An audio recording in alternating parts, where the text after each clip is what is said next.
Carpenter. Here. Charles Sawtell. Here. Jeb Stewart. Yep. George Custer. Yep. George Pickett. Here.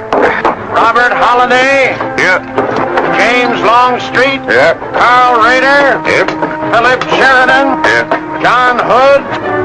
Hey, Jim. Take a look at this saddle sore. You think that's serious enough to report? I don't know, George, but I'm certainly going to report mine. You boys can have the cavalry. Me, I'm going to apply for the infantry. Tired of playing housemaid to a temperamental mare. That's the first good news your horse has ever heard. Go on, Gertrude, kiss him.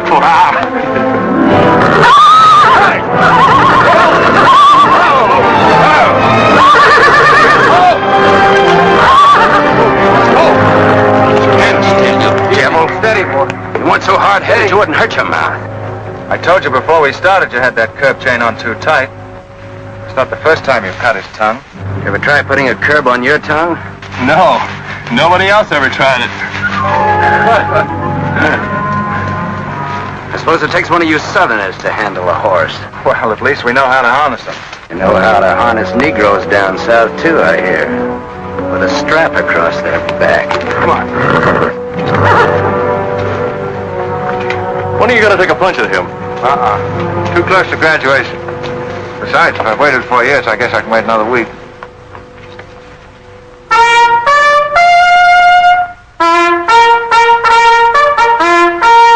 The breaking up of the American Union, as it now exists, is the basis of my plan.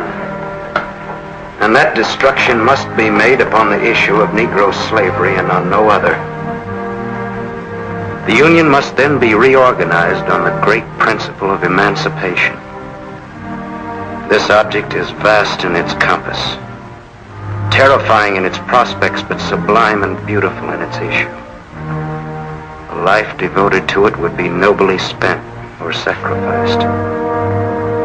If the federal government and its constitution are opposed to my way of thinking, the fault is not mine but theirs, and I shall continue to oppose them with every means and every weapon at my disposal. Who wrote that inflammatory rot? A wise man by the name of John Brown. Where'd you get it? That's my business. If you don't like it, you don't have to listen to it. You meant it for me, didn't you? Take it any way you like. Sure he meant it for you. He tried that abolition stuff on me till he found out I came from Kansas. Never mind, Bob. Come on, Jeb. Let's turn in. There's no regulation against a cadet having his own ideas. But there is one against spreading treasonable policies. You find the truth hard to take.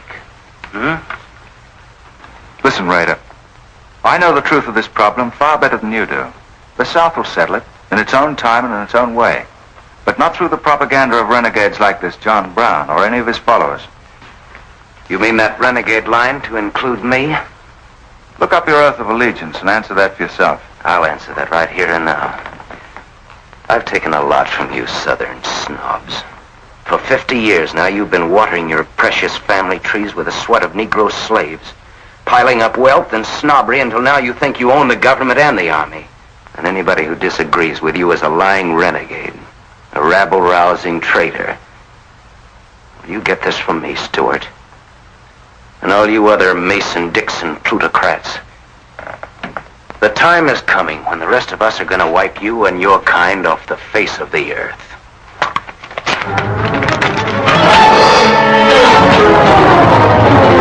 Don't be a fool! Oh, let them fight it out! Hold it, Raider.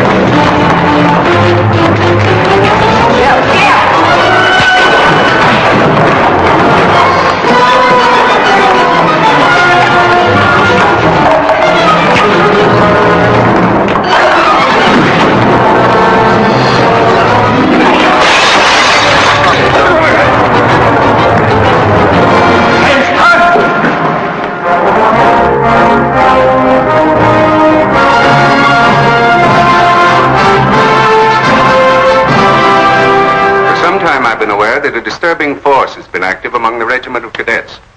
The exact nature of this subversive campaign and the persons responsible for it have not been fully known to us until this moment. Stewart, by every rule of the Academy, you should be discharged from the service, and your associates are no less guilty for their part in this outrageous affair. Colonel Lee, any blame in this matter is entirely upon me. It's my sole responsibility, sir. That's not quite true, sir. It was my fault. We're all equally responsible, sir. That's right, sir. That's right, sir. If I believed that you were guilty alone, Stewart, I should have sent for you alone. As for you, Custer, and the rest of you, you must be taught that lying to protect a friend is sometimes an extremely dangerous practice. I'm not so greatly concerned about the fight itself as I am about its cause. All 7 of you men violated the first sin of military conduct, the traffic and violent exchange of political ideas, which are not the affairs of an American soldier. You must be punished, and punished severely. I shall request of the War Department upon your graduation next week that all of you be assigned to the most dangerous branch of the United States Army. The 2nd United States Cavalry, now stationed at Fort Leavenworth in the Kansas Territory.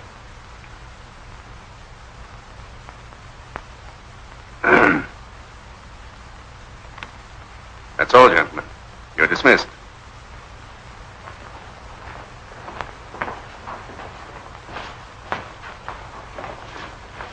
Now send for Cadet Raider.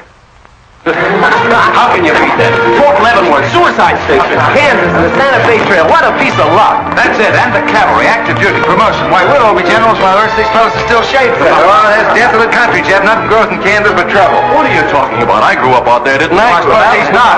Oh! Yeah, wait till I get you boys out there. Man alive, that's my stamping ground. Well, hey! Hey, cheers! Come on! These pamphlets were found in your quarters. Dozens of them. Together with a letter written by a member of the Abolitionist Party, instructing you to distribute them among those cadets who appeared to be sympathetic to their cause. How long has this undercover activity of yours been going on? Long enough. Very clever idea of your fellow conspirators to plant an agent in our midst. Your dishonorable discharge will be drawn up at once, and you'll be given until sundown to remove yourself and your personal belongings from the limits of West Point. Good.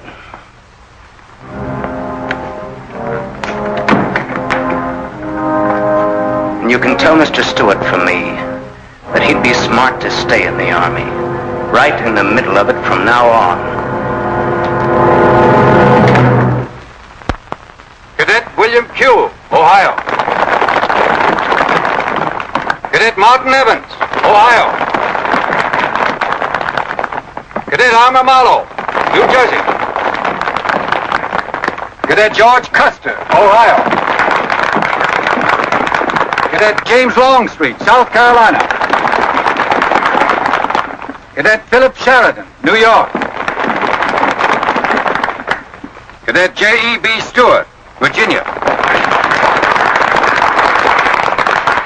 Cadet John Hood, Kentucky. Cadet Robert Holliday, Kansas Territory.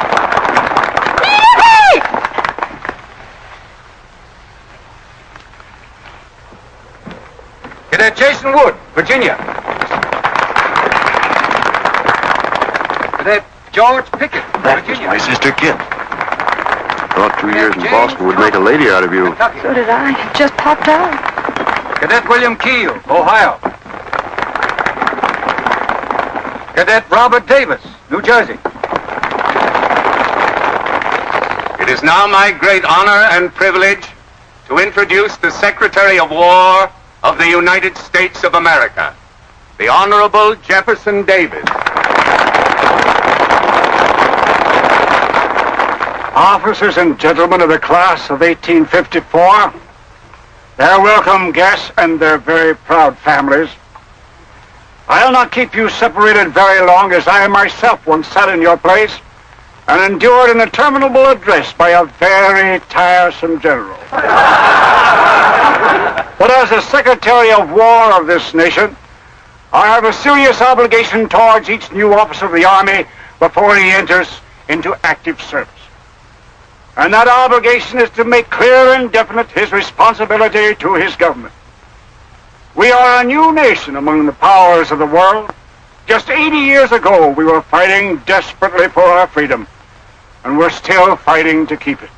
We are not yet a wealthy nation, except in spirit, and that unity of spirit is our greatest strength. You men have but one duty, one alone: America. With your unswerving loyalty and the grace of God, our nation shall have no fears for the future, and your lives will have been spent in the noblest of all causes, the defense of the rights of man.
Yep, it's a shame this decal of yours doesn't go any further. What for? There ain't nothing to go to. There's half a nation out there, Cap. Someday I'll build a real railroad to open it up, clear to Santa Fe. For a man who made a fortune out of horses, you sure got a heap to learn. Hey, Cap, tell the boys to speed it up a little, will you? The last time I had to get out and help them chop wood for the engine. Well, the first time you rode with me, I had to change your diapers. Hey, Cap, where am I going? Looks like you're going to Hades. Just wanted to know. Bob's been telling us about that railroad to Santa Fe so long now, Mr. Holliday. Surprised to learn it hasn't even been built. Well, that's not our fault, Stuart. You can't build a railroad over blood-soaked ground like Kansas. Decent settlers won't use it. We're losing thousands of pioneers to the Oregon Trail. They circle right around us. We heard about the raid at Osawatomie last week. What is the true situation out here, sir? Well, Kansas is a territory and not a state. We're ready to join the Union, but the big question is whether we'll go in as a slave state or as a free state. On one side is most of Kansas pro-slavers, people who came from the South. On the other side are the abolitionists led by John Brown and his sons. Between those two elements, they've made Kansas a boiling pot of rebellion and massacres. That's why the Army sent you boys out here to Fort Leavenworth. See, suicide station. It's quite an honor. Excuse me, will you, sir? Surely. You know, the first time I saw you at the graduation, I thought of what Napoleon said when he first met Josephine. What was that? He said, I never knew this savage land they call America could breed such perfect beauty and mortal form. Thank you. That's a lovely line. Yes, isn't it? George has been using it for years, haven't you, George? I wish I could think of nice things like that to say. You wouldn't like what I'm thinking now. You were going to tell me something more about Kansas. Yes, what do you do on Saturday nights for fun here? Well, as I remember, half of Leavenworth takes a bath and the other half gets drunk. And since there are only 2 bathtubs in town, things get kind of exciting around midnight. Kid! By the way, how'd they ever come to name you Kid Carson Holliday? Well, Mr. Carson and my dad were very good friends, and they were so sure I was going to be a boy that they named me before I was born. Oh, I see. Well, I'm certainly glad they were wrong. Me too. Me too. Me too. Hey, conductor. Yeah? What are you going to do about that? About what? I'll tend to that. Hey, I thought I told you them Negroes had a right in the last coach. Their tickets give them the right to ride wherever they please. Now, I don't want any trouble with you, mister. And you better leave us alone. Well, I don't know what this country's coming to. Tickets? Stop shaking, Hannah. There's nothing to worry about. We're only a half an hour from the border. If we don't hurry, they'll be across the border. All right, go ahead.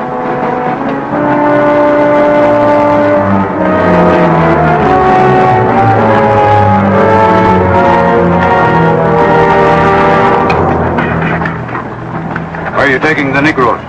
What business is that of yours? We're asking the questions. Are they free or bond? Here are the papers. You can see for yourself. Yeah, that might mean something if we didn't know who you are. don't you make a move. We're taking you and them off of this train while they're still in Missouri. Now, come on, get up, all of you.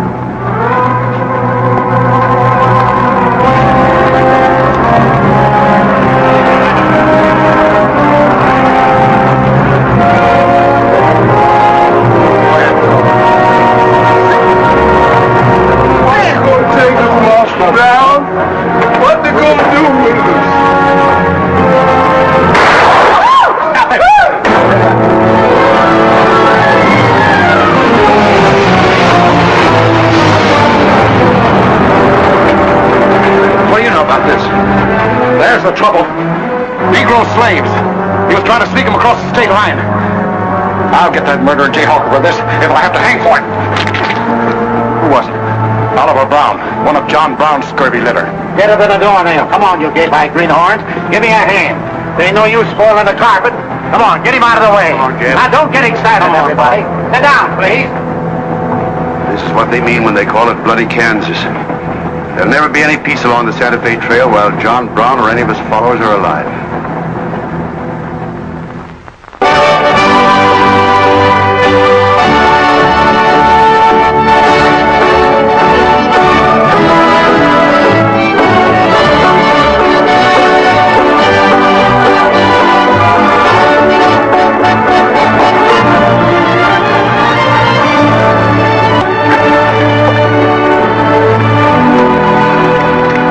This is the present terminal. I propose to come down here to Wichita, then along here across the Arkansas River, along the Cimarron River over here to Las Vegas, then on into Santa Fe. Now that'll be our first section of track from Leavenworth to Wichita, right over the trail. How soon do you figure to start?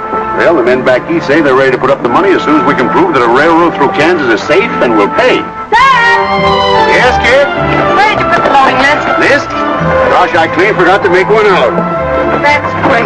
98 tons of freight ready to roll and no orders for loading. How'd you run this business while I was away?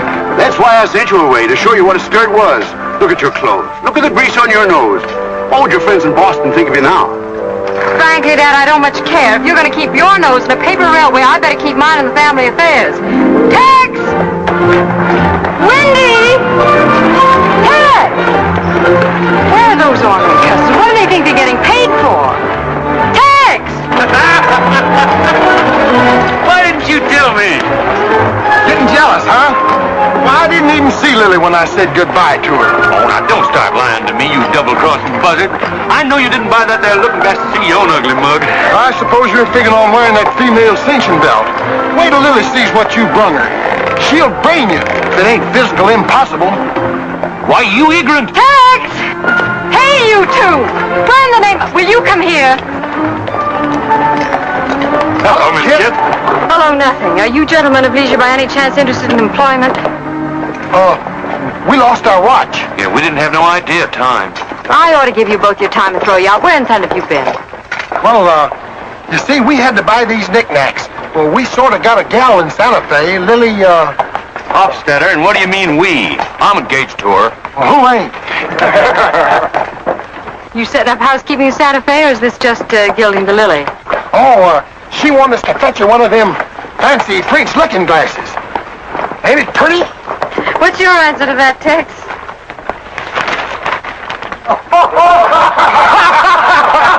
What are you laughing at, you long-eared jackasses? Go on, get to work, both of you. Go on, jump to it. You better hide that thing or start wearing it.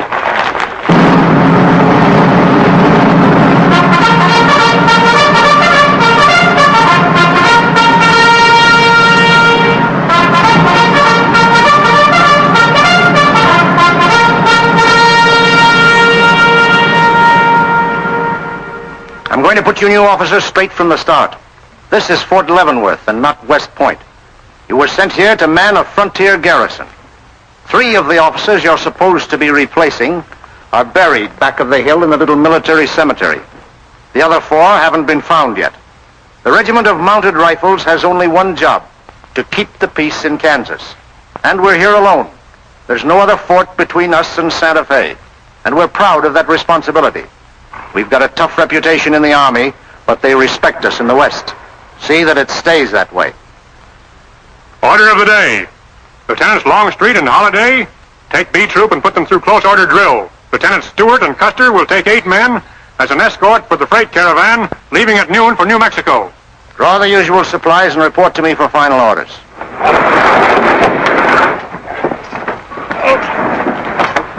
Say, will you keep all those cases of Bibles near the tailboard? They're only going a short haul. We sure will. Let's go.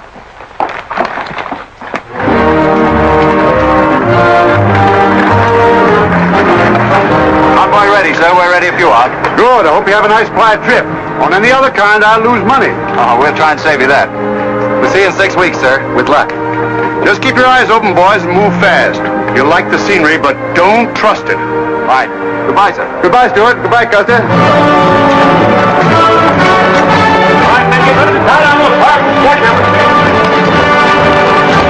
Corporal, detail 2 men to cover each wagon. Yes, sir. Bill, move all these barrels over there for the next one.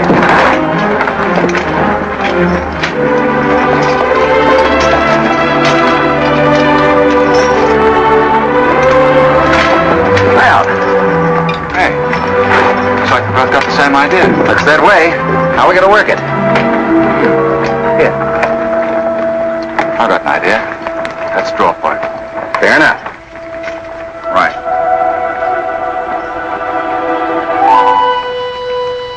I got the long one. Hey, wait a minute. Where I come from, long man loses. Tough luck, old man. Here, hold my horse. 1 hand plow, 1 seater, 7 eggs, 15, 12, and 14 is... Why, Joe, there's something missing. Must be me. Hello. Hello, what are you doing here? Oh, playing nursemaid for those wagons. Should be the other way around. Oh, the convoy. That's a silly idea, Dad. He thinks that man John Brown's behind every bush. Well, it's not that I mind so much. It's being away from you for 6 weeks just when we're getting started. Started? When? Look, I've only got a few minutes left, so I've got to be fast. You haven't been exactly slow for a couple of days. I've never seen such a pair of whirlwinds as you and George Custer. Oh, George. Poor old George. Well, never mind about him. Look, kid, I might as well tell you before I go. I'm completely crazy about you. What? Now, wait a minute. Let me finish. I needn't warn you about army life. The pay's bad. I'd never be home. You'll probably be a widow in 2 weeks. I see. Have you thought of any particular names for the children? No, be serious, will you? This might be the most precious moment in our lives. I hope not in these clothes. Haven't you got any heart at all? Yes, I have. And it's going to stay right where it is. I don't know a thing about you, Jeb Stewart. My brother thinks you're wonderful. But then he was dropped on his head when he was a baby. Well, at least you'll let me kiss you goodbye, won't you? Oh, well, it's quite an honor, but no thanks. I don't really deserve it. Well, hello. Say, this is quite a surprise. The corporal's looking for you. Says it's very urgent. I'll bet. Kit, we'll take this up later, right where we left off. Now, George, don't be long-winded. Listen, Kit, we're due to leave in a minute now. There's something I've got to tell you. I'm head over heels in love with you. George, you sound just like an echo. Oh, Kit, pardon the interruption, George, old man. Kit, there's something I forgot to ask you. Have I got any real competition? How do you think any girl would answer a question like that? Well, she tell me the truth. Then you'd both be crazy. Get going, you bullwhackers. Through desert heat and dust, your throats will soon be choking. Your head's about to bust.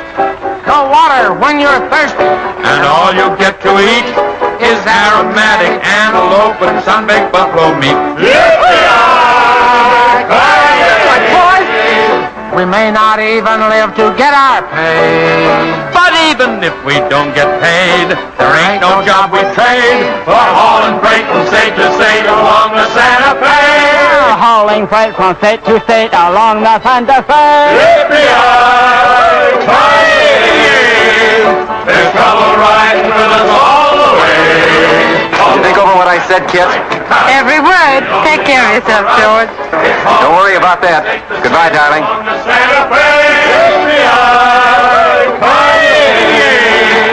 There's trouble riding with us all the way. Although we sweat and fight and cuss, the only job for us is hauling freight from state to state.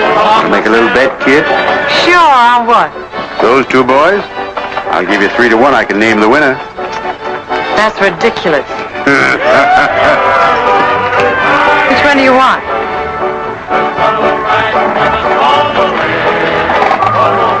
I'll take that bet. Good. Job for us is hauling freight from state to state along the Santa Fe.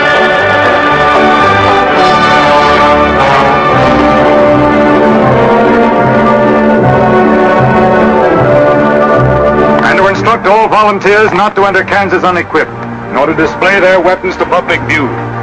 Let that be understood beforehand.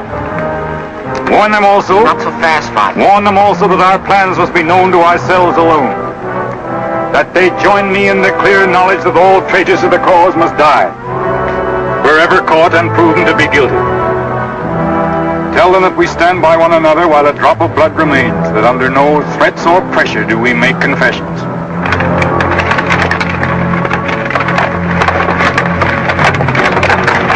All right, that's our camp. I might as well tell you when you get this far, you don't turn back. You don't have to worry about us. We ain't the kind that quit. That's fine to see you keep it that way. Save all of us a lot of unpleasantness.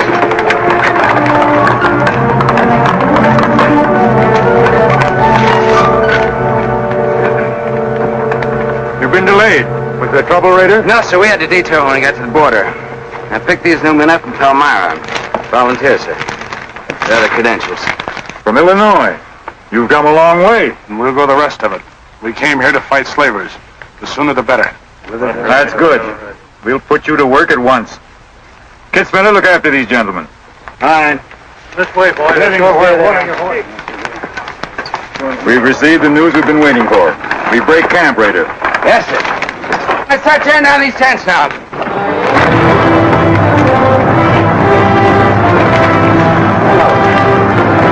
Oliver. Sir. I'm all right. Where's Father? Father. What has happened to you?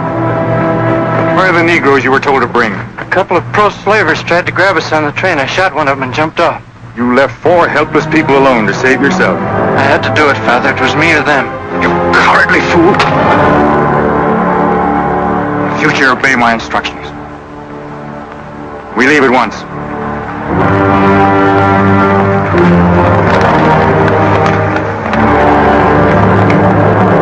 All of you, down upon your knees. As once you sent the ravens to save Elijah, so now you have delivered into my hands the precious means of continuing thy holy work. The Lord our God is a great God, a mighty and a terrible, who regardeth not persons nor taketh reward. The Lord is a man of war. Thy right hand shall become glorious through power. Thy right hand, O God, shall dash in pieces the enemy.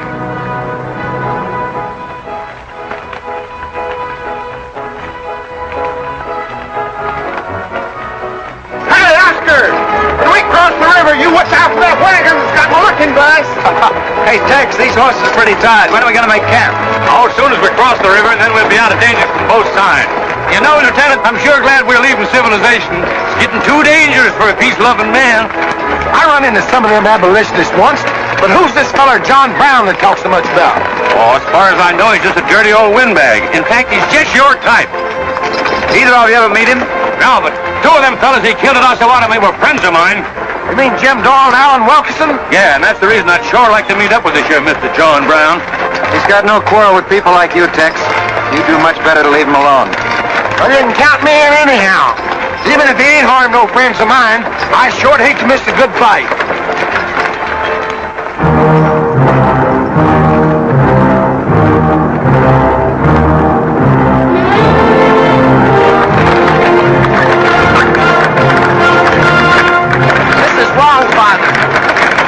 We've never attacked a wagon train before. We aren't common highwaymen.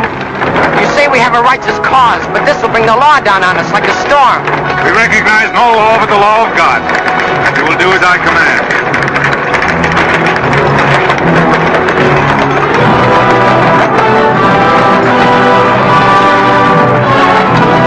Take your men back, Raider!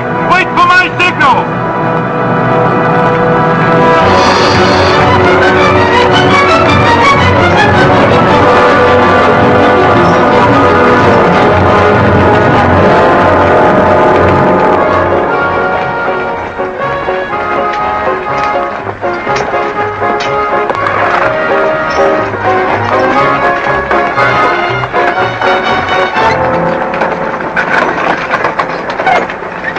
Howdy, strangers. Good morning. Are these Holiday's wagons? That's right, sir. My name is Smith, Jonathan Smith of Newton. Oh, well, what can we do for you? I believe you are carrying some freight consigned to me. Oh, it might be. Have you got something to show for it? I have this receipt from the shipper. Come a long way with an empty wagon, haven't you, Mr. Smith? Newton's about 100 miles from here. My home is in Newton, sir, but my place of business is much closer to the trail. Oh, I see. I thought your horses looked pretty fresh. 8 cases of Bibles. That's right. Come on, Wyndham, we'll unpack these Bibles for the parson. Jason, bring up your wagon.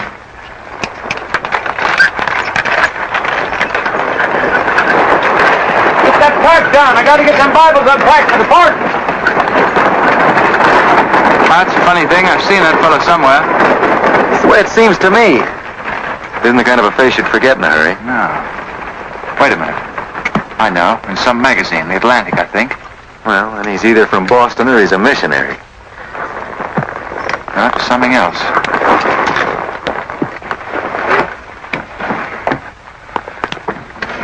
Been a lot of bad trouble over across the river lately, Mr. Smith. That murdering skunk John Brown's on the loose again. Better keep your eye peeled for him. Thank you. We shall. This stuff sure is heavy for Bibles. How would you know? You ain't never even saw one.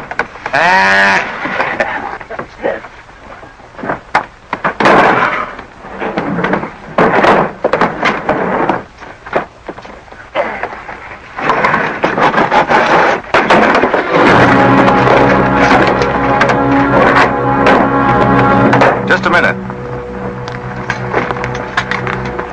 I'd like to see those Bibles. There you are. Put your hands up and keep them up.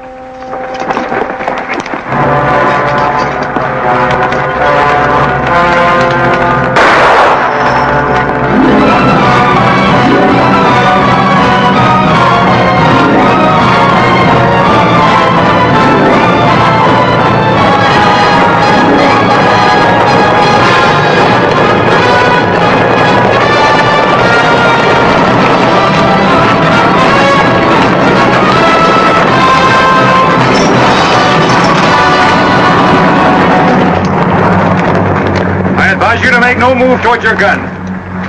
Bring up the other wagon. Now then, quickly with those other crates. All right, get a move on there. Only the ones marked Bibles. Hey, Chip. Look. Our friend Raider. Well, this is a surprise. The commission in the cavalry, too, huh? I see you've got the commission you were after. Do you know these men, Raider? Yes, sir, very well. This one, Stewart, comes from a rich slave-owning family in Virginia. He called you a lying renegade once, and I jumped him for it. John Brown. Him? John Brown? I have nothing personal against you men, but I will deal harshly with any interference. I might have known you'd wind up with this outfit. Well, that's one of the troubles with the Army, Stewart. They don't teach you to think ahead. They do one smart thing. They teach you never to turn your back on an enemy without first making sure he's... Stop this. We'll not saddle ourselves with a killing just to satisfy your personal quarrels. One more murder won't mark you any deeper than you are now, Mr. Brown. I intend to be a marked man. Back to your horse, Raider. Back to your horses, all of you. I've given you fair warning. You can keep your heads or lose them as you wish. Move on.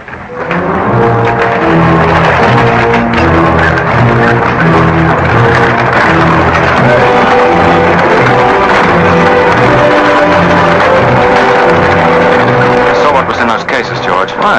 Contraband, rifles and ammunition. Gosh!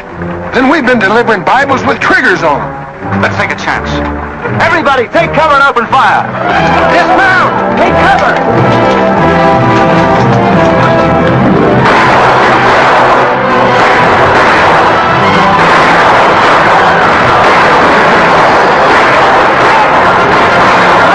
Come in the wagons and move back. We mustn't lose any more men.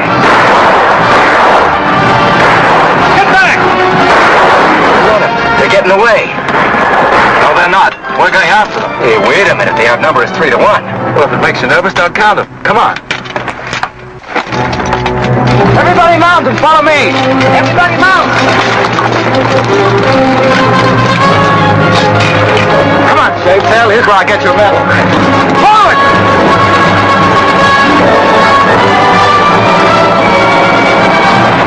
Get those wagons out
couldn't help it. I didn't do anything. All right, son. Nobody's going to hurt you. Who are you? Jason Brown. Brown. You one of John Brown's sons? Yes, but I never did anything. He made me go along. I never killed anyone, I swear it. I'm getting out. I'm quitting. You've got to take me with you. All right. Bring a horse up, George. Bring up the horses. Have to carry him back. The boy's badly hurt. It's his father's madness really striking home now. Sheriff, there's a purpose behind that madness. One that can't easily be dismissed. George, you've seen the needle on a compass, haven't you? It's got a whole car to swing around in, but it always wobbles back to the north. What are you driving at?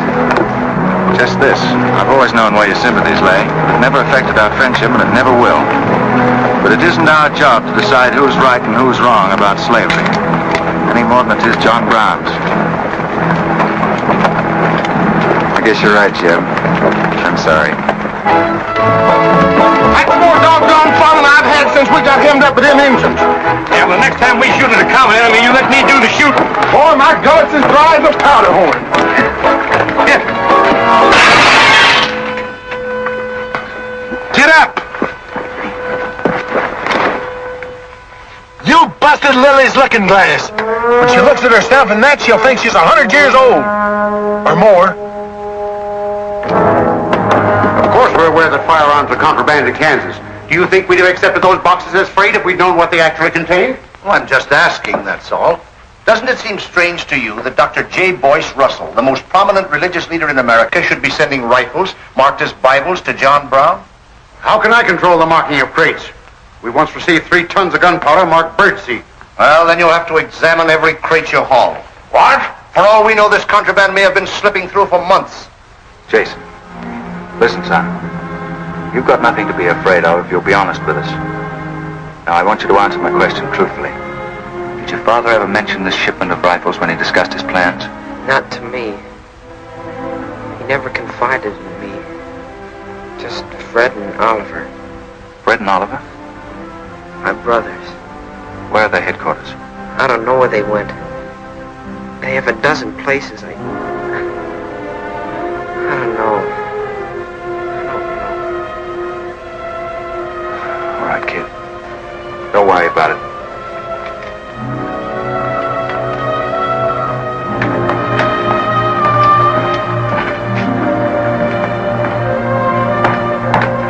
These guns are no mistake.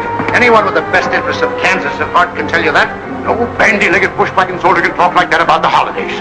We've got as much interest in Kansas as the United States government, and a darn sight more investment. We were here before the Army came, and by Godfrey, we'll be here when you're gone. If you think you can... Sir. Well, Stuart, what did you find? Very little, sir. The boy's either too badly hurt or too frightened to talk.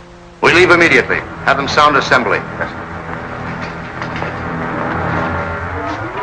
What was that you called me? A gall-darn bandy-legged bushwhacker. Now go on. He says he talks with God at night. But God doesn't tell people to kill one another, does he, miss? He's a good man in a lot of ways. But he's changed since Osawatomie. Those people he killed. They got down on their knees and begged him for their lives. And he struck them with a sword.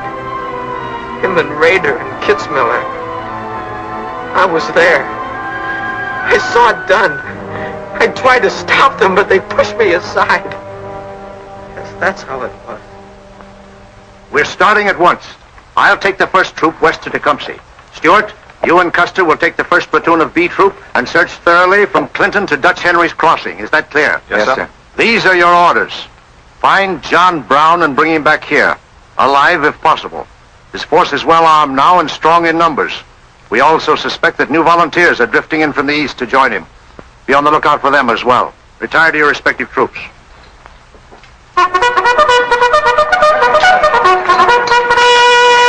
What's that? They've caught some more of us. No one's been caught, Jason. Not even you. You've committed no crime to be afraid of. I'm sick of being afraid. I'm sick of hiding like a hunted thing. I want to walk free like other people. You will, Jason. You're safe now. No, I'm not. Not as long as he keeps killing and thinking that he's right. He can't be right, can he, miss? I don't know. His reasons may be right, Jason.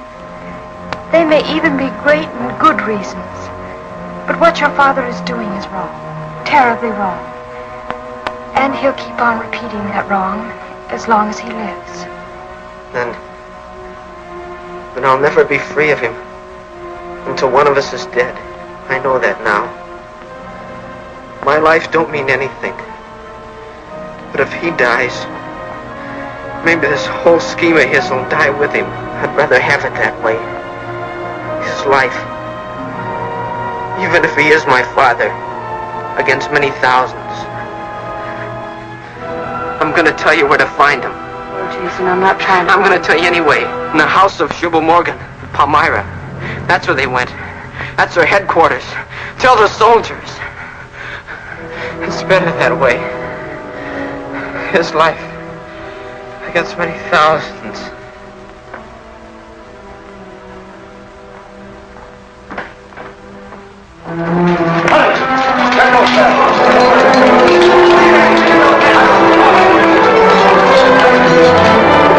Jeb.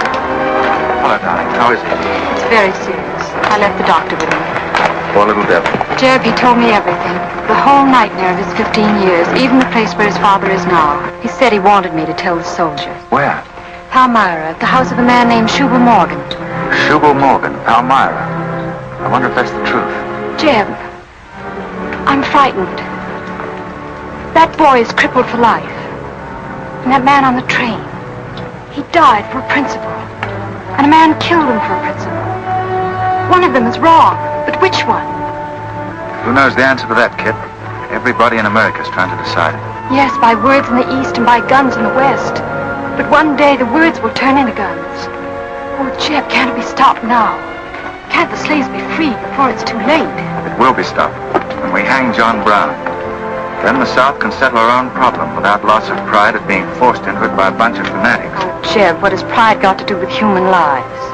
Kid, the two things kind of come together down south. Can't pry them apart, not even with guns. I hope that's going to be the same way with it.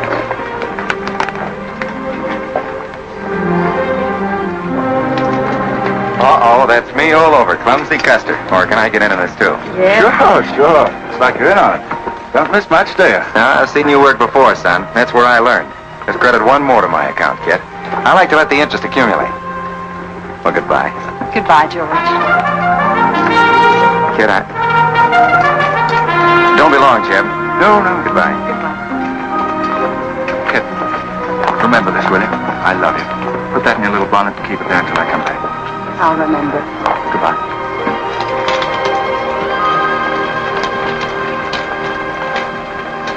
Hey, Lieutenant! Hello, boys. Hello, Lieutenant Jeb. So, I want you to keep an eye on Kid for me while we're gone, will you? Heck no, we're going to hunt John Brown with you. What? Yeah, we come to join up. Who do we see? A couple of flat-footed rumputs like you in the Army? Why, you'd get lost. Boys, you better go home and sleep it off. So long.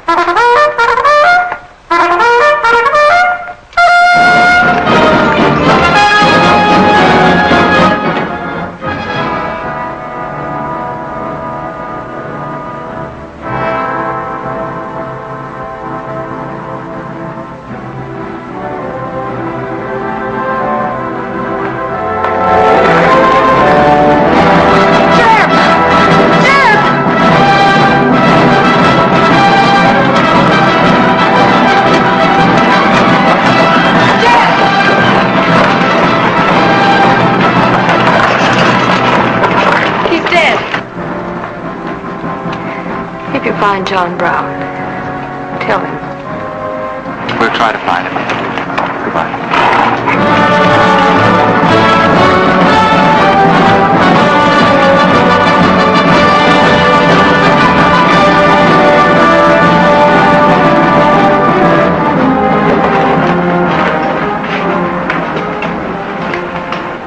Kid, once when you were about this high, Tex Windy brought home a wolf cub with a broken back. You nursed it for weeks, but it finally died with its head in your lap. You cried for days, but it was just a wolf cub. It would probably have grown up to be a killer like his father.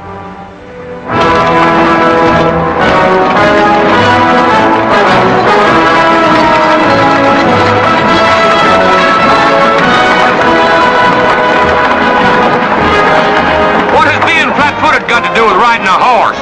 Calling me a rumput's what hurt me. I ain't had a drink since noon.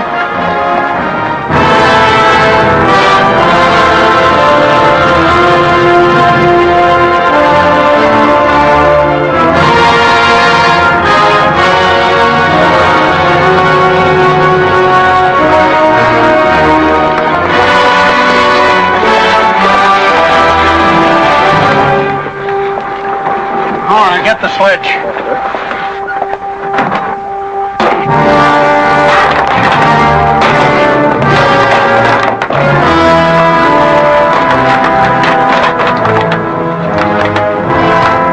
Sure is expensive salt pork, Mr. Morgan.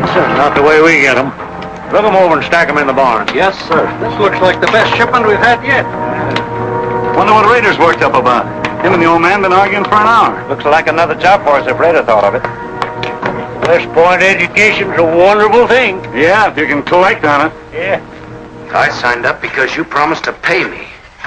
Trained this rabble gang of yours to a solid, fast-moving unit of fighters. Taught them how to use these new rifles, how to follow orders, and take a town in army fashion. But I haven't received a red cent in 3 months. Now, what about it? Mr. Rader, I enlisted you on the recommendation of friends in the East who said you would work for the cause. You've done your job well. I have no complaint up to now. But our plans are ahead of any personal greed. If you feel otherwise, you are free to get out. But you must decide here and now. I want only loyal men around me.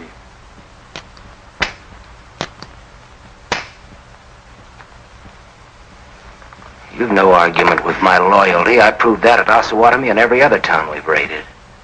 But you hired me as a military expert at a set price, and I'm only asking what's rightly due me. And I say that you will receive it in time. Only let me think in peace.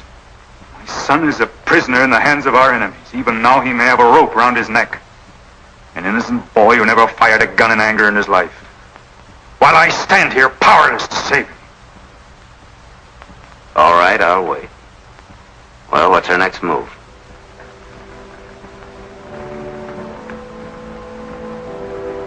The Bible has said an eye for an eye and a tooth for a tooth.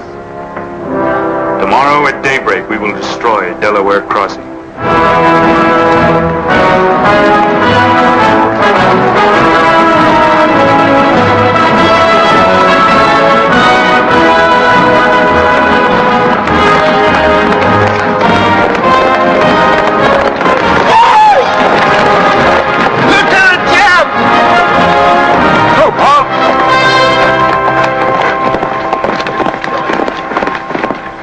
What the...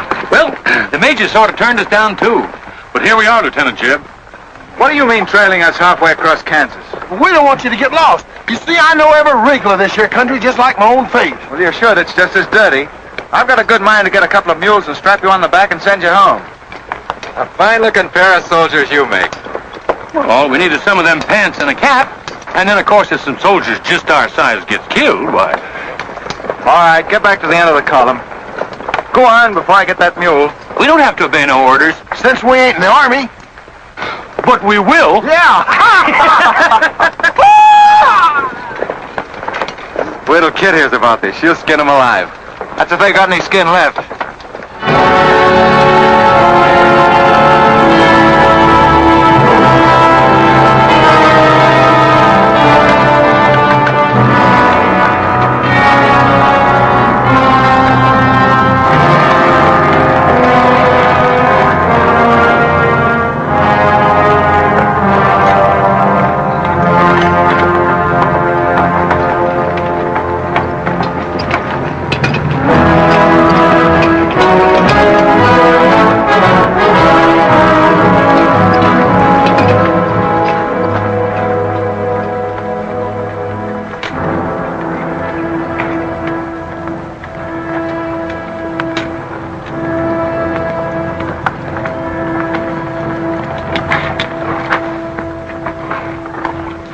Who did this? John Brown. How many men did he have with him? Around 100, maybe more. How long since he left? 3, 4 hours. We lost count of time. Well, you're the man that had the run-in with one of the Browns on the train. Is this in revenge for that? Yes. We're free staters here. Brown always knew we'd get him someday, if he didn't get us first. Well, I'll leave you some men to help you bury your dead. They'll see you back to Leavenworth. We don't want any help. This is our fight. We don't want you or nobody else to finish it. I'm going to take care of John Brown myself. Get on your way, soldier. We got work to do. I know how you men must feel about this.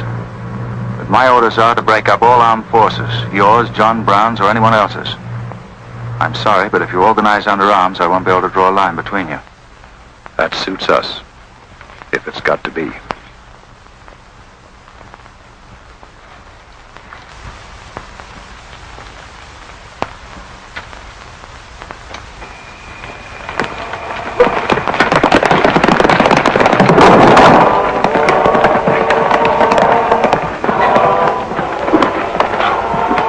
What did you find out, Kitzmiller?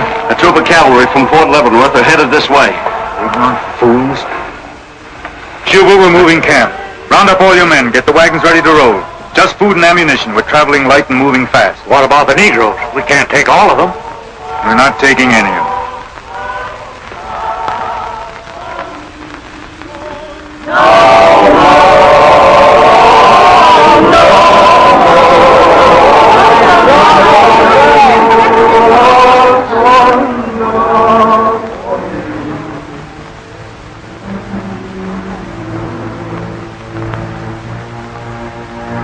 Children, the hour of deliverance I promised you has come. I am leaving Kansas now to continue God's holy work. For Gideon took 10 men of his servants and did as God had said unto him. And it was so that he did it by night. And when the men of the wicked city arose early in the morning, behold, the altar of Baal was cast down. Please, Captain Brown, what did that mean? What you gonna do with us? Means that you are free, the first of many millions to whom I shall give freedom from slavery. Does just saying so make us free? How we gonna live? Get food and shelter? There are many good people in Kansas who will give you work and protection. From now on, you must fend for yourselves, as other free men do. My work here is done. Praise glory, bless God, we're free. The captain done kept his word, we're free. We're free, we're free.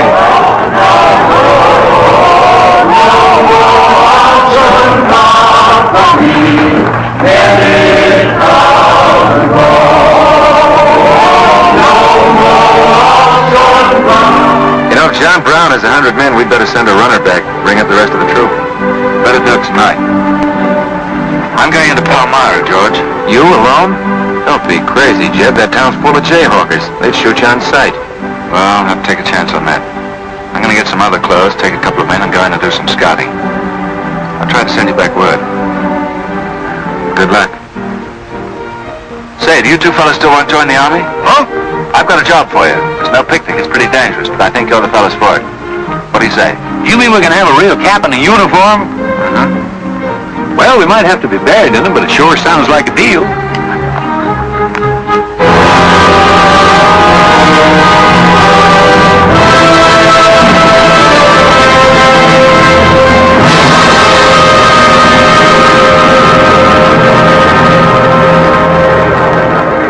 The law's got nothing to do with it.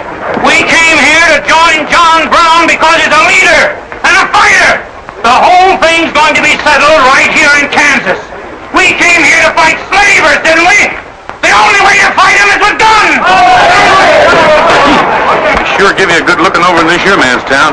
Yeah, I feel just like I was taking a bath in a bathtub without no sides on it. The only kind of a tub you ever was in. Say, who could I talk to in this kind of a town without arousing suspicion? The town barber. That's right. Anytime a barber can't talk to a stranger, he's liable to go crazy. Town barber. That's it.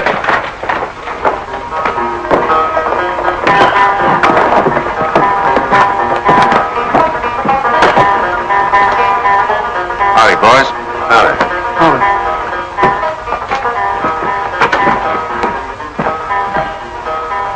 Pretty good-looking horse for this part of the world.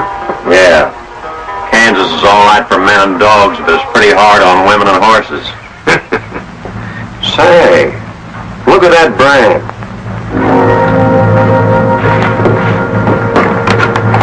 That's an army horse. Maybe you just bought him from someone. Oh, they don't sell them. Nobody rides that brand but a soldier.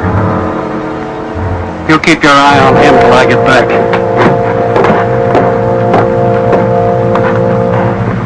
You still got that creepy feeling about this place? I don't know whether it's that or these here chiggers, but something's creeping over me. Why don't you scratch and see if it goes away?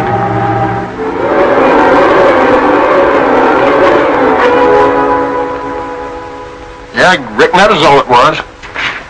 Say, I got it now. We was on the same train a couple of months ago when that fella got killed. You probably got me mixed up with somebody else. No, sirree. I never forget a face. Although I was a little drunk at the time. Well, they are. Fellow you saw probably had two faces. Been in Palmyra long? Oh, just a couple of weeks. This ain't no time for barbers. The fellas that ain't trying to hide their faces for some reason or other are too mean to spend the money. Yes, I've heard you've got some pretty tough customers here. Tough? Say, I'm afraid to shave half of them. I'm afraid they'll get up and cut my throat. Say, did you ever run across this famous, what's his name, John Brown? Sure, he came in here once. Strange-looking man with a hemp mark on his throat. Hemp mark? What's that? Oh, it's an old barber superstition. A little red line that runs all the way around here. Anybody born with that mark is bound to be hung. That's so. Say, I haven't got one, have I? Not yet. Maybe.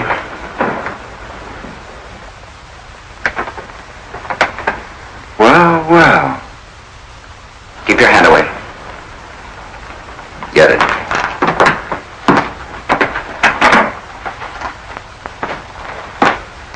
This was quite an idea, Stewart.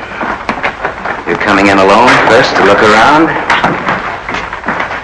Or is this one of your agents? I ain't never laid eyes on him before. I swear it. I don't know him from Adam. What were you up to? Well, it's your move. You figure it out. My next move is plain enough. Didn't they teach us how to handle spies when we caught them red-handed? Same treatment for renegades, wasn't it? When you catch them. This will make you quite a hero, Stewart. The class of '54 will turn out in a body for your funeral. They may even hang your picture in the West Point Library. There's worse places to hang. Get him out of here, Red, or we're wasting time. Just having a last few words with an old classmate of mine. And I had them coming to me. Come on, get up. We're going to give you a good look at what you came to see.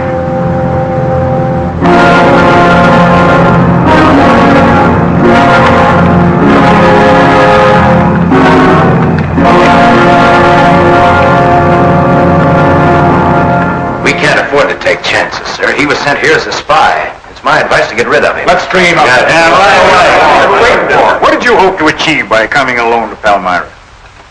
The Army has orders from Washington to bring you to trial. I hope that if I came face to face with you first, a lot of unnecessary bloodshed might be avoided for your men and mine.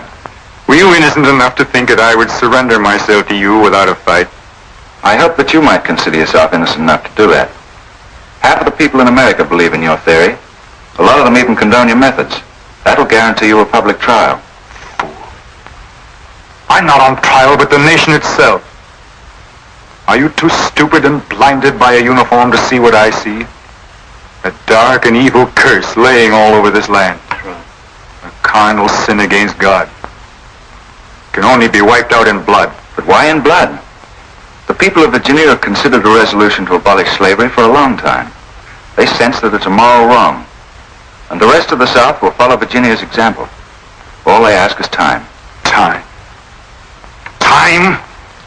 For 30 years I've waited for the South to cleanse its soul of this crime.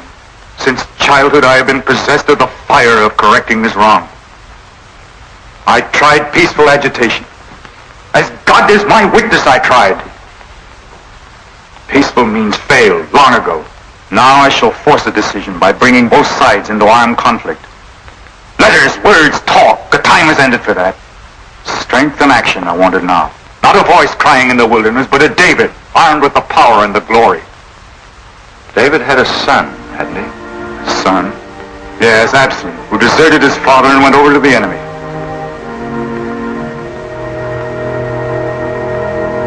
What are you trying to tell me, Stuart? And Absalom died because he feared his father. Jason is dead. So be it. My son has paid for the sins of this world with his life, as once did the Son of God. It shall not be in vain. Whether you kill me or not, the army will crush you all in the end. My advice to you is to find peace with your Maker.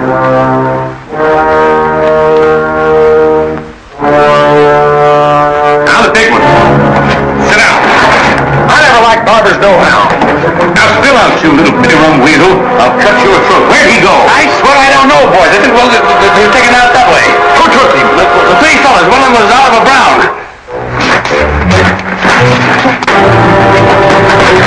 Do you see this razor? Well, I'm keeping it. If you move the hair when we get back, I'm going to strap it on your liver and barbecue your carcass.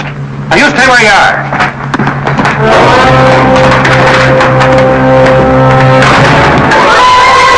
Back east for me.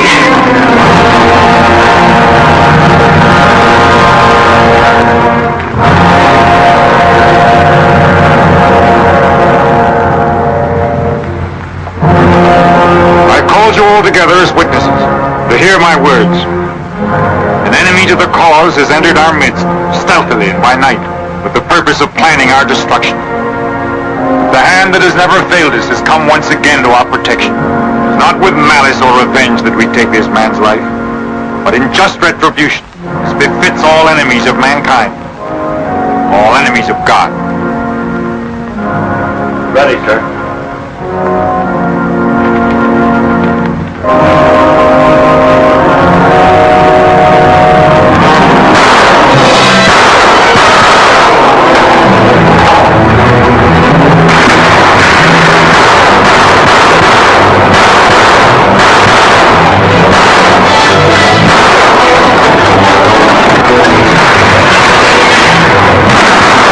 Get back! Move! Watch that door!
Ouch, that's too tight, Mammy. Don't tell me how to do this, boy. I've been wrapping white folks all my life. When they was babies, I wrapped one end, and when they growed up and took on too much corn liquor, then I wrapped t'other end. Huh. So what made you leave home? Well, old John Brown said he's going to give us freedom. But shuckins, if this here Kansas is freedom, then I ain't got no use for it. No, sir. Me neither. I just want to get back home to Texas and set till kingdom come.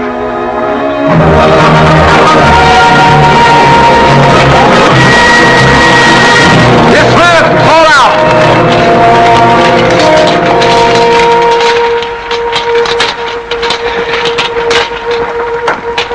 Well, we had a nice ride. Both ways. Lost him, huh? He and a few others got away in the hills. I think I hit one, Jeb. You ought to heard him holler.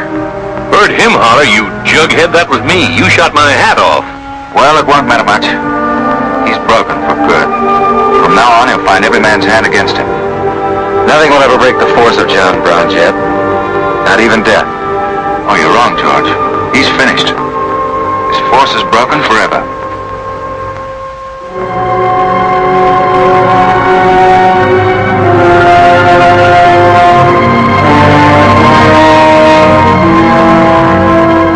Why hast thou afflicted thy servant, O Lord? Wherefore do I not find favor with thee? Why hast thou laid the weight of all this people upon me?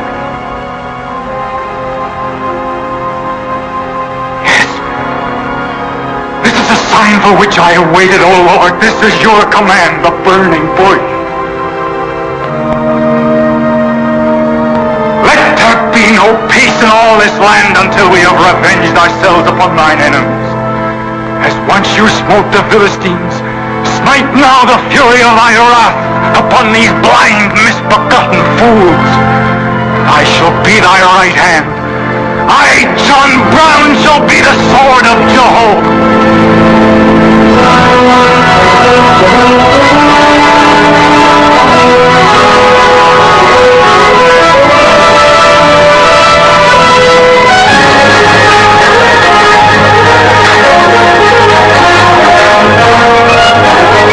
Good luck, gentlemen. The beginning of the railroad to Santa Fe. These rails are going to stretch their way right across the old trail, right over Kansas, down into the territory of New Mexico. Someday we can tell our grandchildren that we opened the doors of America to the great Southwest. Won't we, kid? You just build your railroad. I'm not guaranteeing anything. Yep, the end of John Brown was our beginning. Maybe it'll cost a lot more blood and grief, but it's going to be worth it. Dad, can I ring the bell on the first train? Yep, and blow the whistle. That'll be a day you can live for, kid. Hold it.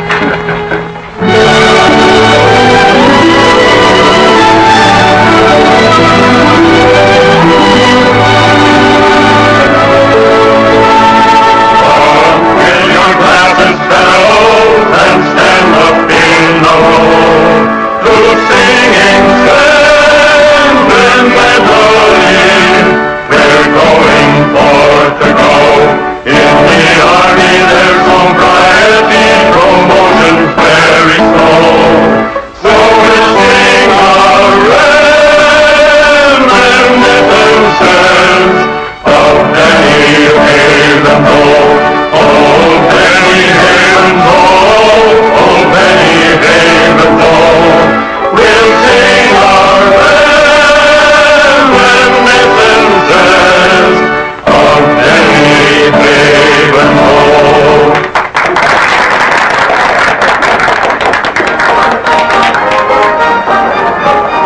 Congratulations, boys. Thanks. That was excellent. I didn't recognize the song. Where does it come from? It's an old Army song, a farewell. These young men have all been promoted and are ordered back to Washington. That's splendid. You lucky devils, I had to wait 10 years for my captaincy, and I also followed tradition by proposing to my wife the same night. Wouldn't you like some refreshments? Yes, I would. Splendid idea.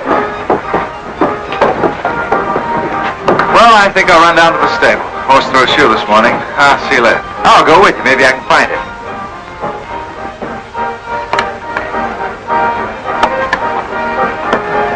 What did you have to go and lie for, telling the major we was the best barbecuers along the Santa Fe Trail? I just mentioned it sort of casual. How'd I know he's going to take us up on it? When he starts eating this, he won't take us up, he'll take us up and out. You think it's going to be hard chewing, Tex? Well, I don't know. I still got a hunch. We should have skinned it first. We took the horns off of it, didn't we? What is it, Captain's pay, Jeb? $38? 40. 40 a month. Say, that's enough to get... Go on, get what? Well, you know, this and that. What are you planning to do with your extra pay? Exactly the same thing as you are, son. Want to draw straws? Not this time. This means too much. Well, how are we going to handle it then? Take turns? I don't trust you southern boys in the moonlight. All right. Let's ask her together. Hey! Wait a minute. What is this, you lunatic? Come on, don't argue. Just come along and listen. There you are. George has got something to ask you, Kit. You have the floor, George. Well, I don't know just how to start, Kit, but there's an old Indian woman who hangs around the fort and tells people's fortunes. She's supposed to be a wonder at it, and, well... Yes, George? Well, she said I'm going to get married soon to a very beautiful girl. Did she, George? That's very nice. Pretty slick opening remark. Kit, were you ever by any chance a blonde? Why, no. Not even as a baby. Are you sure? This old woman's never been wrong before. Absolutely sure. Well, maybe she's still right. There's a whole lot of beautiful blondes in the world, George. Let's ask her. Let's. Wait a minute. Kit, are you in love with him and not with me? I guess I am, George. You going to marry him? Oh, wait a minute. I can handle this proposal from now, son. Kit, you really mean that? You haven't asked me anything yet. I wonder if I said the wrong thing. Couldn't have been more perfect. Now, where's that Indian?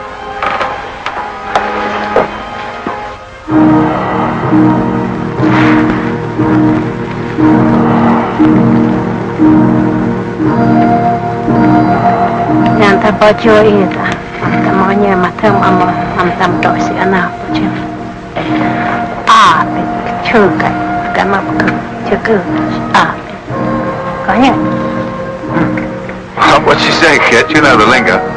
She says that this is one of the last times we'll all of us be together as friends. Now ask her something sensible. Who's going to be the first general? When they stem when he guns. Roma ko American matampo ang posigoju. Roma, I'm said, She says that one day you'll all be famous men, great in battle, but that are enemies. What? Pickett, Hood, Custer, Sheridan, Longstreet, and me, enemies? Now I know she's crazy. Where'd you ever pick up this old figure, George? I can tell better fortunes than that with tea leaves. Well, we might as well get our money's worth. Ask her what we're going to fight about. Yeah, who's going to start it? Wegenesh wanji mi godwar. Roma matakse gurju MB emapisi armacha. Magia ka autumn kaja mantram ofisi achuka mapiamapa.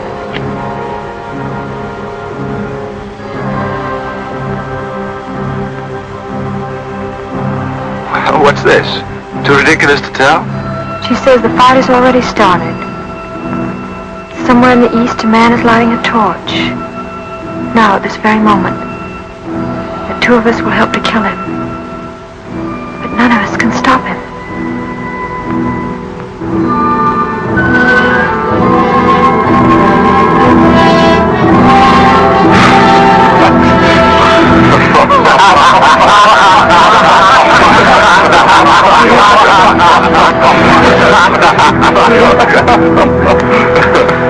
Here's where I would attack first. The arsenal at Harper's Ferry. Give me only 100 good men, Dr. Russell. Well-armed and God-fearing men who believe in the cause. I will lead them through Virginia. Rouse the thousands of discontented slaves who will flock to join us. Then sweep down through the South, through the Carolinas, Georgia, Alabama, Mississippi. Then, with the entire nation in a state of chaos, we can dictate our own terms. Have you considered the Army, Captain Brown? Surely they'll be after you in full force within a few hours after you first attack. Let them come, Dr. Russell. Let them try to stop me. I've studied that country for years. It's full of good hiding places, natural forts where large forces of brave men can defy pursuit indefinitely. Mr. Rader will go ahead of us and scout the town. Yes, sir. With his knowledge of military methods and our great advantage of surprise, We can outwit the Army at every turn. Captain Brown, this plan of yours is mad. Worse than mad. It's high treason. Such a brazen attack would lead to civil war. Exactly. That is exactly what I want. Is it your wish, then, to destroy the Union? My answer to that is yes. To the devil with the Union. We've got to fight sometime. It might as well be now. Gentlemen, I came here to Boston at great personal risk. There's a price in my head of $10,000, so my time is precious. You've given me much help and encouragement up to now. But all that we have done in Kansas and elsewhere will be wasted unless you see it through to the glorious end.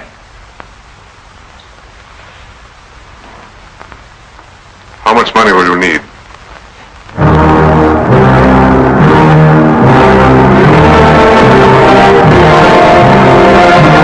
We now possess the guns, ammunition, types, a complete store of supplies. The place and the hour is set. Harper's Ferry, daybreak, Monday, October the 16th. We will strike with 2 forces, suddenly with complete supplies, and then move rapidly through Virginia. You men all know what will be demanded of you. Yes, we're with you, Captain. It's later. He made good time.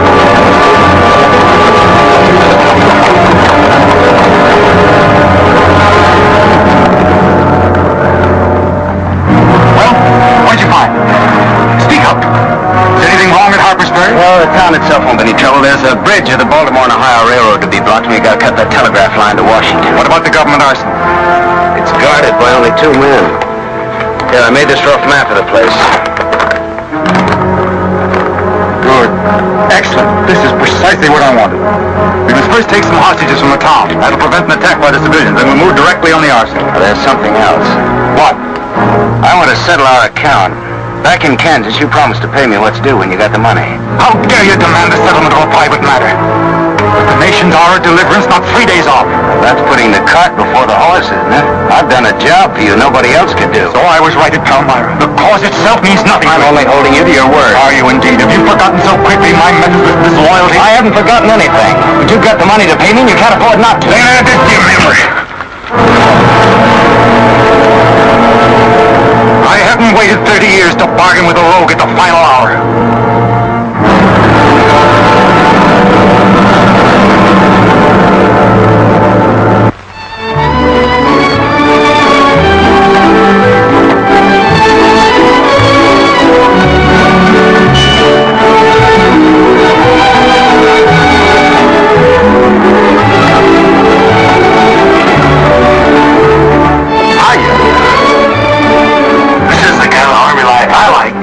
Any wolves?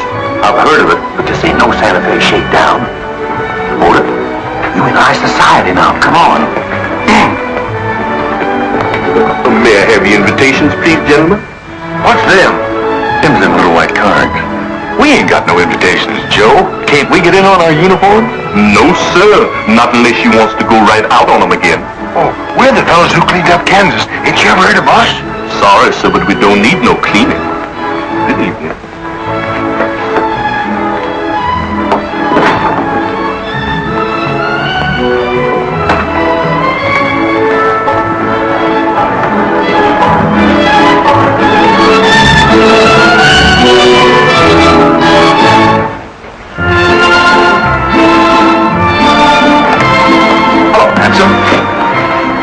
Hi, Chet. My, you're a dream tonight. How's the party? I don't know. She hasn't come out yet.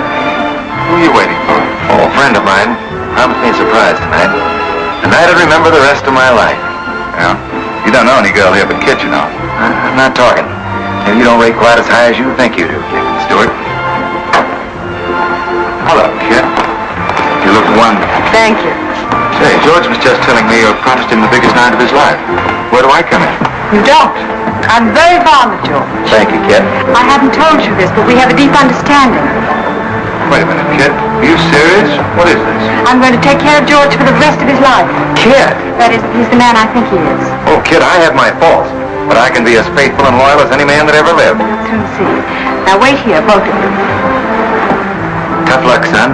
I guess we can't all have charm and good looks, too. Custer, I hope you're joking, or you're not going to have either. Oh, don't take it so hard. I mean, this is something that could happen to the... Charlotte. Charlotte, I want you to meet Captain Custer and Captain Stewart.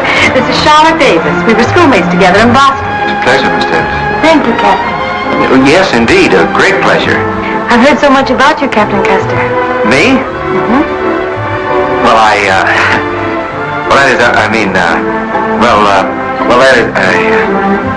Shall we dance, Joe? Yes, of course. Who is she? That's the blonde. The one that George was promised by old Sit in the Mud. Oh, I see. Well, pretty nice. Don't you think? Left wheel. Company. Halt. Present. Arms. Prepare to scoop.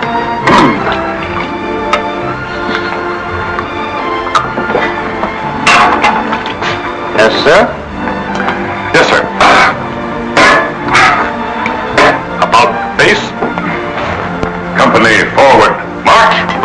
Eyes right. Right wheel. Well, there I was, right out in the middle of Kansas, facing 500 crazy fanatics, heavily armed. And me with only 15 soldiers. Heavens, Captain, how terrifying. What did you do? I sized up the situation at a glance, dismounted, and walked straight toward him. Not alone. My dear young lady, there comes a time in every soldier's life when he must stand or fall alone. And if you knew the Army, you'd understand that he who hesitates is lost. Oh, how simply wonderful, Captain. Oh, it was nothing, really.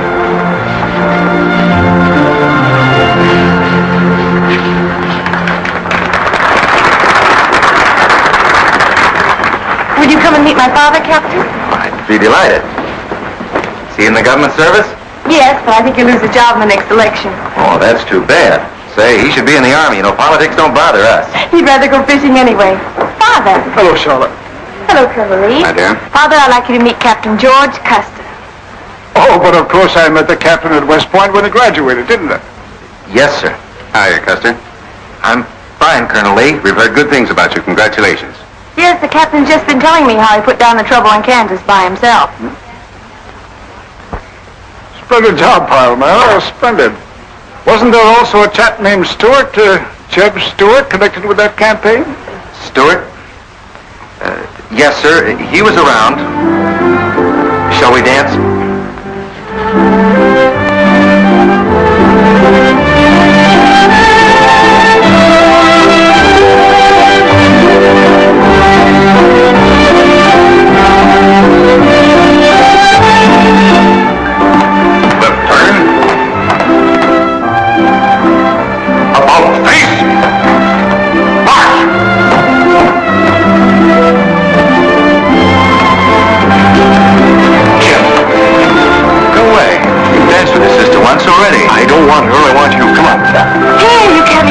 alone in the middle of ballroom? Quiet, Spread.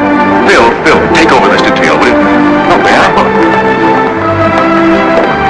Are you drunk? If I'm not, I ought to be. I've just seen enough to knock anybody down. What are you talking about? An old friend of yours is outside, and he asked me to bring you to him.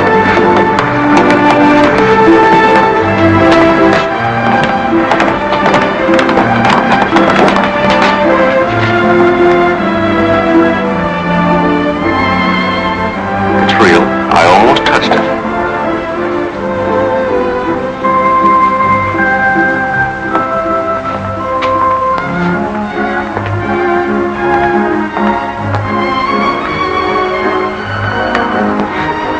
What are you doing here?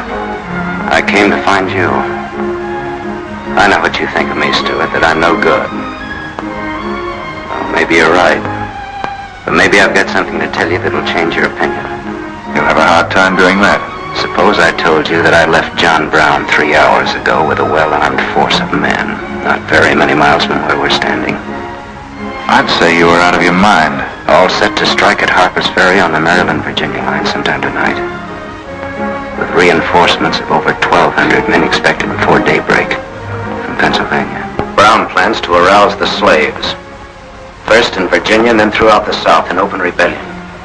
The telegraph wires will be cut and he'll block the railroad. And then at daybreak they rush the arsenal. Take thousands of weapons with the idea of arming the Negroes. Well, that's the situation, gentlemen. Move for move. I don't know, you may be able to get there ahead of them, but if you do, you've got to move fast. Tonight. It's fantastic. Our Secret Service has reported John Brown to be out of the country. Well, I ought to know where he is. I've been with him every day and every mile since we left Kansas. Then why have you informed on him? Don't forget, Colonel, I was in the service once. I was young and I made a mistake. I didn't know that then, but I do now. I guess some of the things we learned at West Point stay on inside of us a lot deeper than we realize.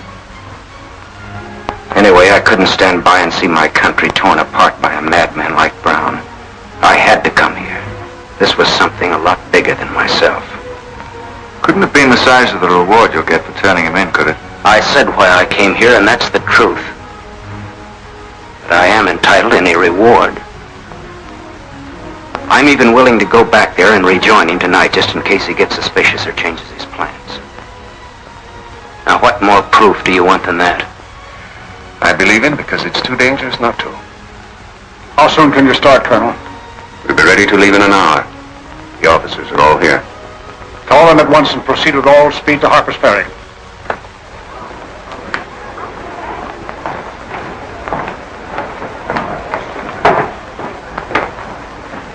You have your orders, Captain Stewart? Yes, sir. Jeff, what is it? What's happening? John Brown.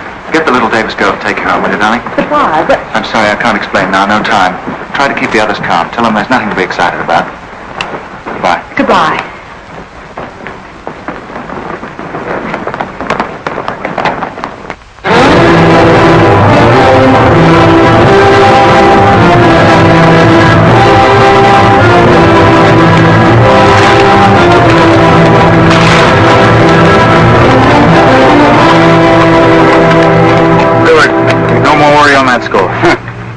You say no train is due until well after daybreak? No, sir, not until 8 o'clock. I rode within 10 miles of Washington to make sure. What kept you so long? I had to take a side road both ways. Schubel, Townsley, get your men, block the railroad bridge. We meet below the arsenal at daybreak. Kitzmiller, go to the town with 20 men and get the hostages. You know the ones? Yes, sir. Rest of you men, follow me.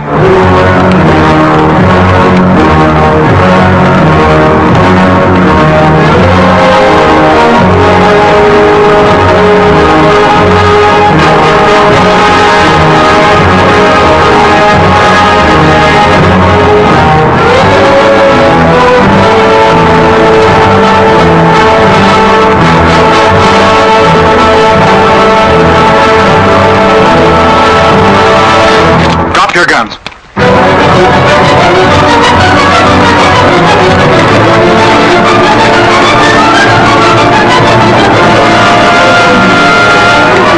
Captain, we got enough guns here to arm 1,000 men. Plenty of powder and bullets. Stack those guns and ammunition near the door, ready to haul. Hurry up, boys. Get them out there. The men from Pennsylvania will be here within the hour. This isn't an arsenal, it's a fortress. We could stand off the whole army here. What about the prisoners, Captain? What is the meaning of this outrage? Why have you broken into our homes and dragged us here? Who are you? I am John Brown of Kansas. John Brown. You are prisoners of the provisional government of the United States. The citizens of Harper's Ferry attempt any interference. I shall use you as I see fit. Otherwise, you will be peacefully released when we depart. We must adhere to our schedule to the precise minute. We will leave here at 10 o'clock. By nightfall, we should be 35 miles into Virginia. What about the men from Pennsylvania, sir? They're late in arriving. We cannot wait. Wouldn't that be taking a long chance? No word of us can leak out until tomorrow, maybe even 2 or 3 days, and then we'd be 1,500 men. I don't see that there's any reason to hurry. That sounds sensible. I disagree. I'm anxious to get out of here, and time is our most valuable weapon. You're in command, sir. But that's been the fatal mistake to many an expedition. My advice is to wait.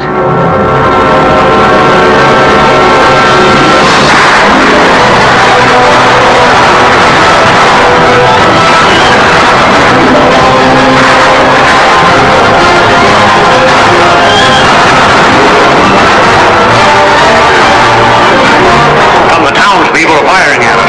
Just a handful of them with old shotguns. We can clean them out in 5 minutes. Idiots. Why do they fight us? Can't they understand?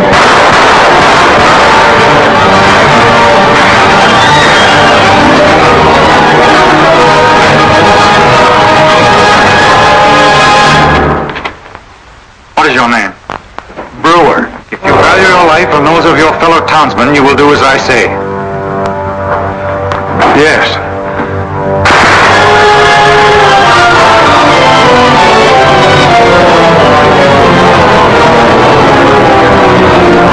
Stop firing! You are endangering the lives of your friend!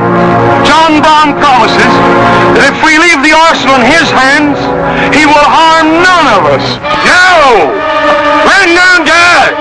We'll cover you! Quick!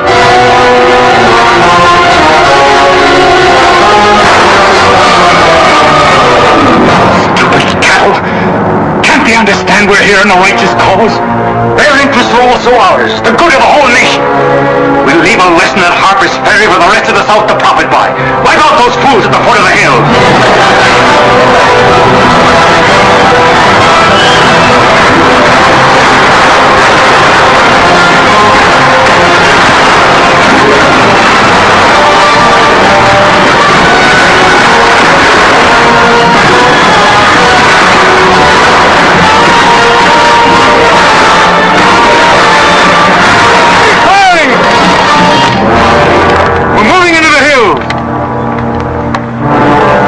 Take all weapons and ammunition you can carry with speed. It's well past noon. We can wait no longer for the Pennsylvanians.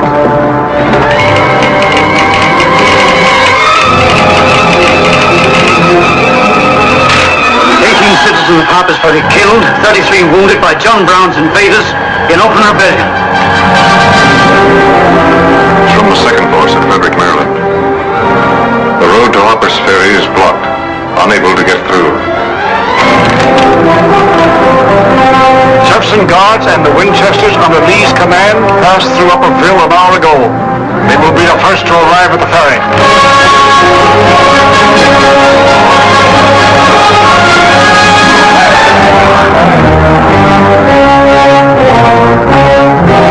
What are you watching, Raider? The North Road, sir. North Road is over there. This is the Washington Turnpike. Oh, I thought our men might circle the town as That was not their orders. Help with the wagons. Yes, sir. Well, don't you think we ought to wait another half hour? It might be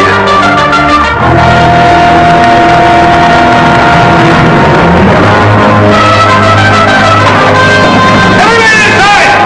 Open the doors! Hand on the post!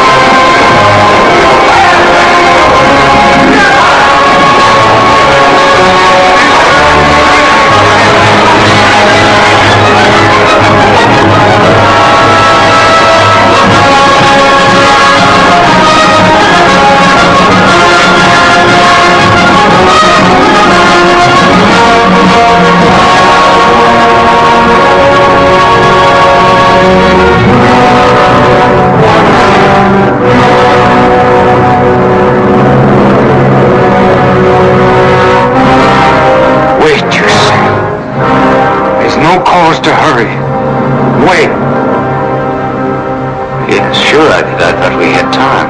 Good. Yes, sir? I want you to take this under a white flag to John Brown. Right, sir.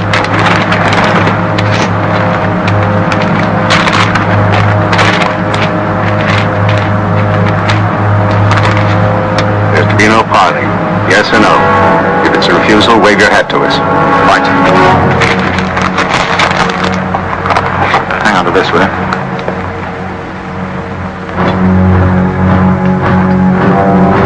Captain Brown, they're coming up the road with a flag of truce.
more, sir, you overrate your strength in supposing that I can be taken against my will. That's your final answer? It is. We prefer to die here.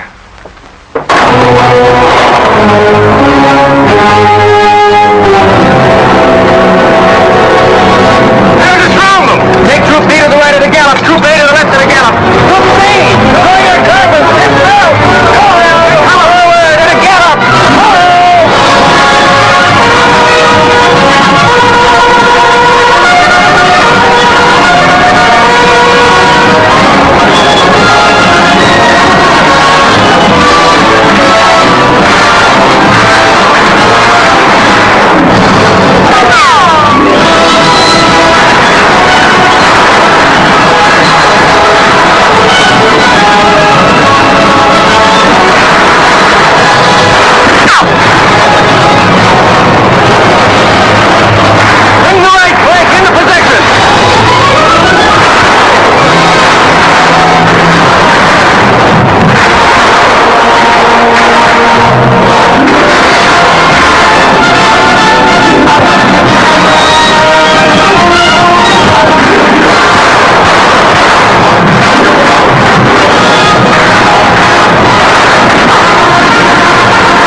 something else up there. Something much more terrible than just one man. Have you any last words, John Brown? I am only walking as God foreordained I should walk. All my actions, even the follies leading to this disaster, were decreed to happen long ages before this world began. But I cannot remember a night so dark as to have hindered the coming day, or a storm so furious as to prevent the return of warm sunshine and the country at peace. I, John Brown, am now quite certain that the crimes of this guilty land can never be purged away but with blood. I let them hang me. I forgive them, and may God forgive them, for they know not what they do.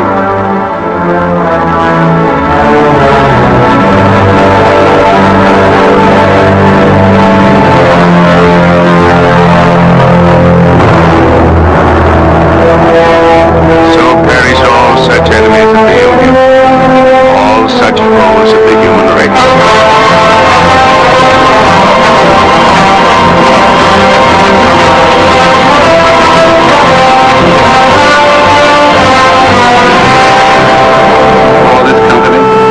To have given and pledged their troth each to the other, and have declared the same by giving and receiving a ring and by joining hands, I pronounce that they are man and wife, united forever with ties that no man shall break asunder, nor the years disturb, whose shining paths shall run together from this day hence unto eternity.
Ryder. Here. Charles Sawtell. Here. Jeb Stewart. Yep. George Custer. Yep. George United States of America. The Honorable Jefferson Davis. Officers and gentlemen of the class of 1854, their welcome guests and their very proud families, I'll not keep you separated very long, as I myself once sat in your place and endured an interminable address by a very tiresome general. But as the Secretary of War of this nation, I have a serious obligation towards each new officer of the Army before he enters into active service. And that obligation is to make clear and definite his responsibility to his government.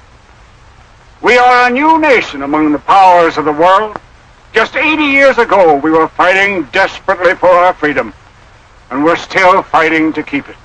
We are not yet a wealthy nation, except in spirit, and that unity of spirit is our greatest strength. You men have but one duty, one alone: America.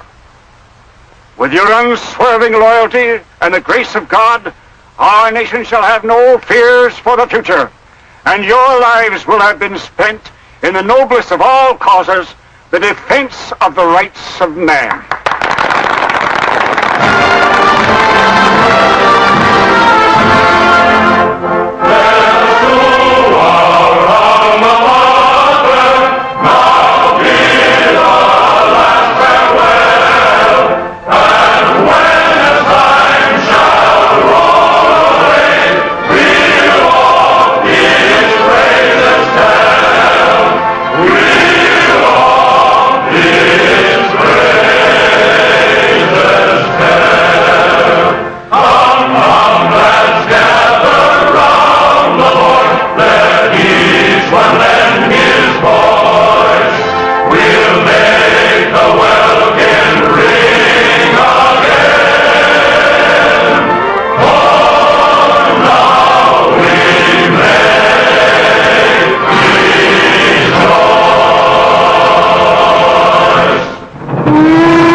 Saddle sore.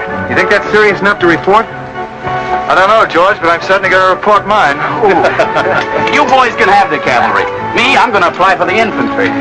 Tired of playing housemaid to a temperamental mare. That's the first good news your horse has ever heard. Go on, Gertrude, kiss him.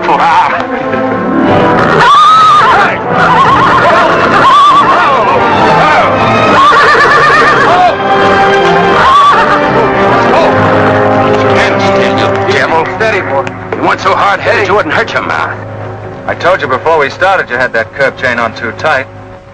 It's not the first time you've cut his tongue. You ever try putting a curb on your tongue? No.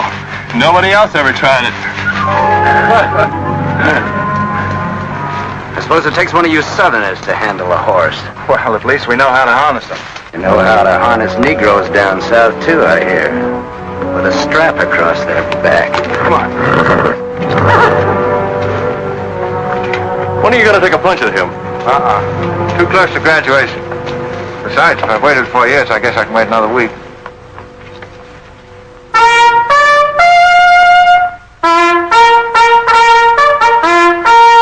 The breaking up of the American Union, as it now exists, is the basis of my plan. And that destruction must be made upon the issue of Negro slavery and on no other. The Union must then be reorganized on the great principle of emancipation. This object is vast in its compass, terrifying in its prospects, but sublime and beautiful in its issue. A A life devoted to it would be nobly spent or sacrificed. If the federal government and its constitution are opposed to my way of thinking, the fault is not mine but theirs, and I shall continue to oppose them with every means and every weapon at my disposal. Who wrote that inflammatory rot? A wise man by the name of John Brown. Where'd you get it? That's my business. If you don't like it, you don't have to listen to it. You meant it for me, didn't you? Take it any way you like. Sure, he meant it for you. He tried that abolition stuff on me till he found out I came from Kansas. Never mind, Bob. Come on, Jeb. Let's turn in. There's no regulation against a cadet having his own ideas. But there is one against spreading treasonable policies. You find the truth hard to take. Listen, Raider. I know the truth of this problem far better than you do. The South will settle it in its own time and in its own way. But not through the propaganda of renegades like this John Brown or any of his followers. You mean that renegade line to include me? Look up your oath of allegiance and answer that for yourself. I'll answer that right here and now. I've taken a lot from you southern snobs. For 50 years now, you've been watering your precious family trees with the sweat of Negro slaves, piling up wealth and snobbery until now you think you own the government and the army. And anybody who disagrees with you is a lying renegade, a rabble-rousing traitor. Well, you get this from me, Stewart. And all you other Mason-Dixon plutocrats. The time is coming when the rest of us are going to wipe you and your kind off the face of the earth.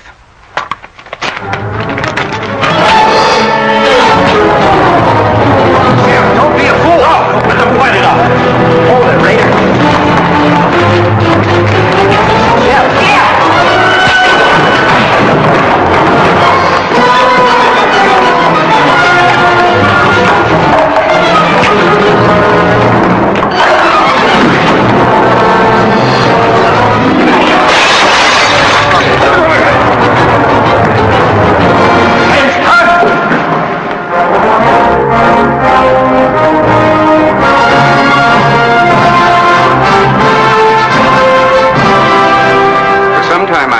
that a disturbing force has been active among the regiment of cadets.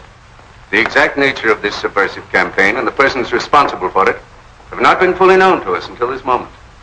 Stewart, by every rule of the Academy, you should be discharged from the service, and your associates are no less guilty for their part in this outrageous affair. Colonel Lee, any blame in this matter is entirely upon me. It's my sole responsibility, sir. That's not quite true, sir. It was my fault. We're all equally responsible, sir. That's right, sir. That's right, sir. If I believed that you were guilty alone, Stewart, I should have sent for you alone. As for you, Custer, and the rest of you, you must be taught that lying to protect a friend is sometimes an extremely dangerous practice. I'm not so greatly concerned about the fight itself as I am about its cause. All 7 of you men violated the first sin of military conduct, the traffic and violent exchange of political ideas, which are not the affairs of an American soldier. You must be punished, and punished severely. I shall request of the War Department upon your graduation next week that all of you be assigned to the most dangerous branch of the United States Army, the 2nd United States Cavalry, now stationed at Fort Leavenworth in the Kansas Territory.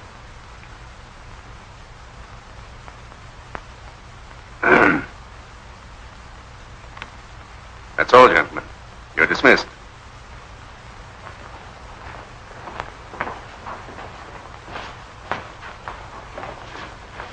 Now send for Cadet Raider.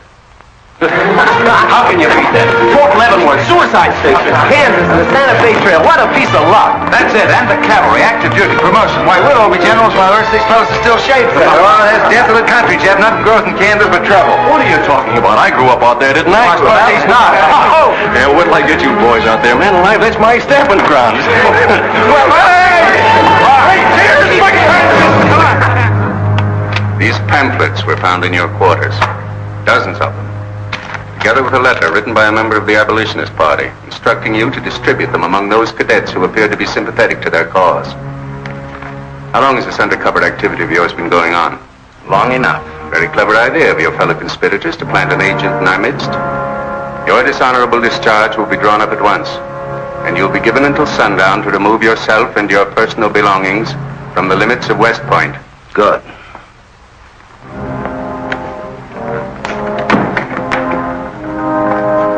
You can tell Mr. Stewart from me that he'd be smart to stay in the Army. Right in the middle of it from now on. Cadet William Q., Ohio. Cadet Martin Evans, Ohio. Cadet Armour Marlowe, New Jersey. Cadet George Custer, Ohio. Cadet James Longstreet, South Carolina. Cadet Philip Sheridan, New York. Cadet J.E.B. Stewart, Virginia. Cadet John Hood, Kentucky. Cadet Robert Holliday, Kansas Territory.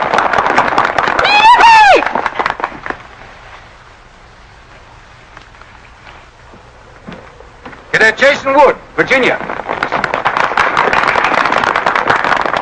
Cadet George Pickett, Virginia. My sister Kit. Thought 2 years in Boston would make a lady out of you. So did I. It just popped out. Cadet William Keel, Ohio. Cadet Robert Davis, New Jersey.